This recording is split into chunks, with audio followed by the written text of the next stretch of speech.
Thank you so much, all of you. It is a privilege to be here tonight to open for Lady Gaga.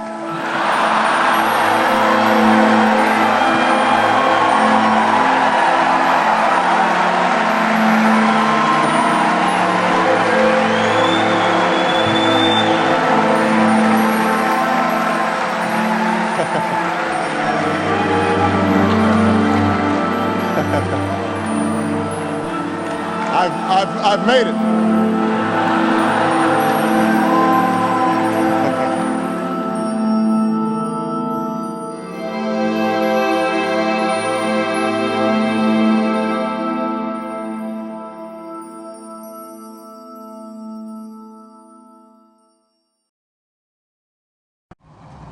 I, Barack Hussein Obama, do solemnly swear. I, Barack Hussein Obama, do solemnly swear. That I will execute the office of President to the United States faithfully. That I will execute faithfully the office of President of the United States. The office of President of the United States faithfully. And will, to the best of my ability. And will, to the best of my ability. Preserve, protect, and defend the Constitution of the United States. Preserve, protect, and defend the Constitution of the United States. So help you God. So help me God. Congratulations, Mr. President.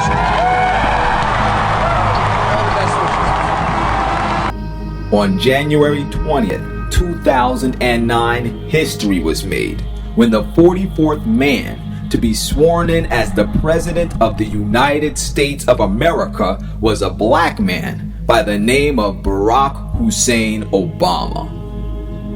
But just 5 months later, after this epic event, the new president-elect would make a proclamation that would, in its own right, carry a considerable weight of historic significance.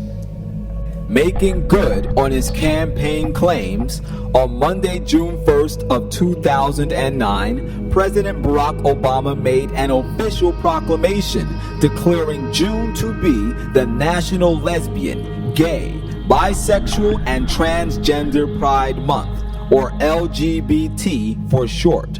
Obama proclaimed that he was proud to be the first president to appoint openly LGBT candidates to Senate-confirmed positions in the first 100 days of an administration. And then, to further solidify his stance as a champion for homosexual rights, he addressed the attendees at this year's 13th Annual Human Rights Convention dinner on October 10th and made these disturbing statements. You will see a time in which we as a nation finally recognize relationships between two men or two women as just as real and admirable as relationships between a man and a woman. That's why I support ensuring that committed gay couples have the same rights and responsibilities afforded to any married couple in this country. I believe strongly in stopping laws designed to take rights away and passing laws that extend equal rights to gay couples. I've required all agencies in the federal government to extend as many federal benefits as possible to LGBT families as the current law allows, and I've called on Congress to repeal the so-called Defense of Marriage Act and to pass the Domestic Partners Benefit and Obligations Act. A painful reminder of how important it is that we do so. Then the loss experienced by Dennis and Judy Shepard, whose son Matthew was stolen in a terrible act of violence 11 years ago. In May, I met with Judy, who's here tonight with her husband. I met her in the Oval Office, and I promised her that we were going to pass an inclusive hate crimes bill, a bill named for her son. This struggle has been long.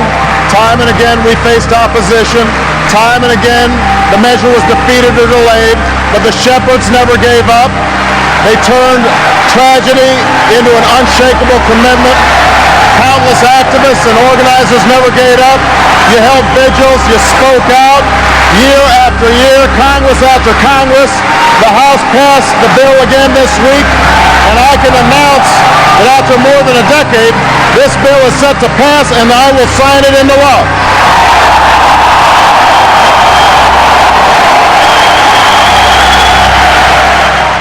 And once again, following through on his claims, on October 28th of 2009, Obama signed the Defense and Hate Crimes Bill, a bill in which the hate crimes legislation piggybacked on legislation that calls for tens of billions of dollars of defense spending cuts in such crucial economic times as these, which ensured its passage into law. Now, about this time, some of you may be saying, well, what's really so wrong about all of Obama's statements and actions? I mean, aren't lesbians, gays, bisexuals, and transgender individuals, aren't they people too? And Obama, well, listen, he's just trying to stick up for them. Well, though it is true that these people are individuals, what is not true is that Obama is just trying to merely stick up for them. Though this may appear to be the case, in all actuality, Obama has a far more sinister plan in advocating the rights of homosexuals. Let me explain to you exactly what I'm talking about. But for me to do this, I must switch topics for a moment so that you can clearly see the big picture.